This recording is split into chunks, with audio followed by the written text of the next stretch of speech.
के लिए गलत था, क्योंकि हम बहुत सालों से एक परिवार के नाते, हमारे ग्रैंड मदर हो, हमारे ग्रैंडफादर हो, तब से सब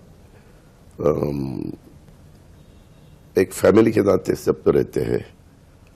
तो इसीलिए मेरे मन में आया कि ये फैमिली में जब एक दूसरे के खिलाफ खड़े हुए, और खड़े होने के बाद तो एक हारने वाला था, एक जीतने वाला था। कोई भी जीतने वाला वो फैमिली का ही था, हारने वाला भी फैमिली का ही था। फैमिली के बाकी लोगों को तकलीफ होती थी, ऐसा सब मैंने देखा, इसलिए मैंने कहा जो मन में था।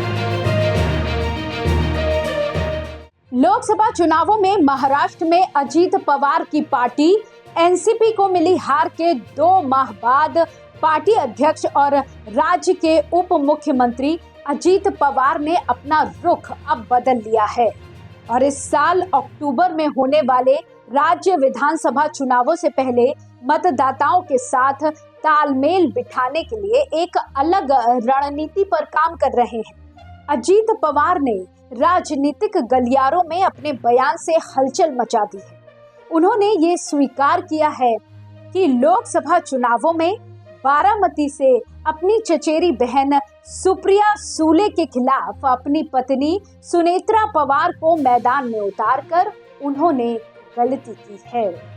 मराठी न्यूज चैनल जय महाराष्ट्र को दिए एक इंटरव्यू में अजीत दादा ने कहा कि मैं अपनी सभी बहनों से प्यार करता हूं, राजनीति को घर में घुसने नहीं देना चाहिए। मैंने अपनी बहन के खिलाफ सुनेत्रा को मैदान में उतारकर गलती की, ऐसा नहीं होना चाहिए था, लेकिन संसदीय बोर्ड एनसीपी ने एक फैसला लिया। अब मुझे लगता है कि ये गलत था। सुप्रिया सूले एनसीपी के संस्थापक शरद पवार की बेटी हैं। अजीत पवार के बयान पर कोई कमेंट करने से परहेज करते हुए सुप्रिया ने कहा कि मैंने अजीत पवार का बयान नहीं सुना है और मुझे इस पर कोई कमेंट नहीं करना है।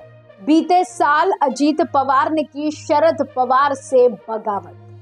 पिछले साल जुलाई में पवार के भतीजे अजीत ने अपने विधायकों और नेताओं के गुट के साथ उनके खिलाफ विद्रोह कर दिया था और अपनी पार्टी को विभाजित कर भाजपा और मुख्यमंत्री एकनाथ शिंदे के नेतृत्व वाली शिवसेना के साथ सत्तारूढ़ महायुति गठबंधन में शामिल हो गए थे। लोकसभा चुनावों में अजीत पवार ने अपने ही परिवार के लोकसभा निर्वाचन क्षेत्र बारामती में सुनेत्रा को एनसीपी का टिकट दिया ताकि वो सुप्रिया सूले के खिलाफ चुनाव लड़ सके, लेकिन नतीजे सुनेत्रा के खिलाफ रहे और सुप्रिया ने अपनी भाभी को 1,78,000 से अधिक वोटों से हराकर अपनी सीट बरकरार रखी। अजीत ने मानी गलती, पत्नी को चुनाव लड़ाने का फैसला संसदीय बोर्ड का बताया। अजीत पवार की पत्नी चुनाव हार गई तो अब उन्होंने कहा कि पत्नी को चुनाव लड़ाने का फैसला पार्टी के संसदीय बोर्ड का था, जिसका मैंने पालन किया। लोकसभा चुनाव प्रचार के दौरान अजीत ने अपने चाचा शरद पवार के बयानों पर तीखी प्रतिक्रियाएं भी दी। अजीत पवार ने शरद पवार को राजनीति से संन्यास लेने तक की सलाह दी।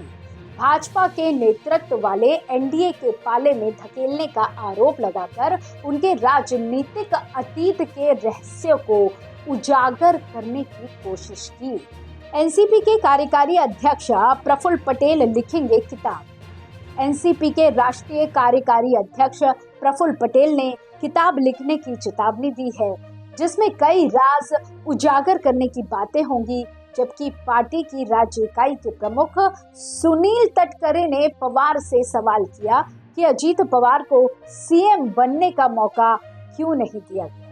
लोकसभा चुनाव के नतीजे आने के 2-2.5 महीने बाद अजीत पवार को यह एहसास होने लगा कि अपने अलग हुए चाचा के साथ चल रहे टकराव से उन्हें कोई फायदा नहीं हो रहा है, बल्कि उनके इस रवैये से वोटर्स के बीच शरद पवार को और अधिक सहानुभूति मिल रही है। लोकसभा चुनावों के दौरान पवार परिवार के कई सदस्य न केवल वरिष्ठ नेता के साथ खड़े रहे, बल्कि सुप्रिया सूले के लिए सक्रिय रूप से प्रचार भी किए। अजीत पवार के प्रति राज्य में बनी नकारात्मक सोच। अजीत पवार के बगावती होने से सूबे में उनके प्रति एक नकारात्मक धारणा का जन्म हुआ, जिससे उनकी छवि पारिवारिक संबंधों को तोड़ने वाले व्यक्ति के रूप में पेश की गई। लोकसभा चुनावों में महायुति को करारा झटका लगा, जिसमें महायुति को 48 में से केवल 17 सीटों पर ही जीत मिली, जबकि महाविकास अघाड़ी यानी कि एमवीए को 30 सीटें मिली। महायुति के सहयोगियों में एनसीपी का सबसे खराब प्रदर्शन। महायुति के सहयोगियों में एनसीपी सबसे खराब प्रदर्शन करने वाली पार्टी साबित हुई। एनसीपी को महज 1 सीट पर ही जीत मिली, वहीं भाजपा को 9 और एकनाथ शिंदे की शिवसेना की 7 सीटों पर जीत हासिल हुई। एमवीए खेमे में एनसीपी सपा ने उद्धव ठाकरे की अगुवाई वाली शिवसेना यानी कि यूबीटी की 9 सीटों पर जीत मिली और कांग्रेस को 13 सीटों पर कामयाबी मिली। अजीत पवार की गलती होने की पीछे की वजह। महाराष्ट्र में 2 महीने बाद ही विधानसभा चुनाव होने हैं। ऐसे में अजीत पवार महाराष्ट्र के दौरे पर निकले हैं, जिसमें वे लोगों से मिल रहे हैं और उन्हें अपने पक्ष में करने की कोशिश कर रहे हैं। लेकिन लोकसभा चुनावों में बनी नकारात्मक छवि से बाहर निकल पाना इतना आसान नहीं लग रहा है। लोगों के बीच जाने पर उन्हें ये एहसास हो रहा है कि परिवार को बांट के उन्होंने गलती कर दी, जिसके बाद उन्हें सलाहकारों ने इस तरह का बयान देने की बात की होगी।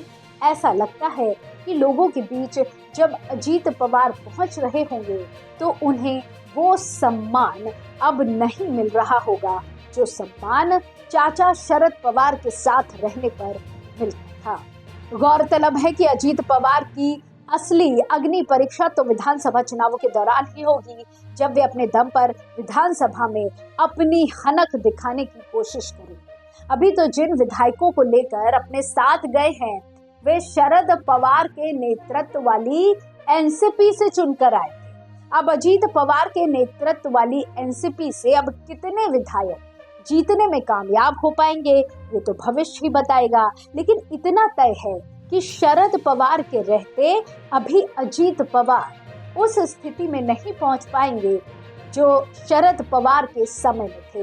विधायकों की संख्या नहीं बढ़ने या उतनी ही संख्या रहने पर क्या उनके सहयोगी दल फिर से डिप्टी सीएम बनाएंगे या बतौर कैबिनेट मंत्री मलाईदार विभाग मिल पाएगा? इन सभी सवालों का जवाब चुनाव नतीजों के बाद ही मिल पाएगा।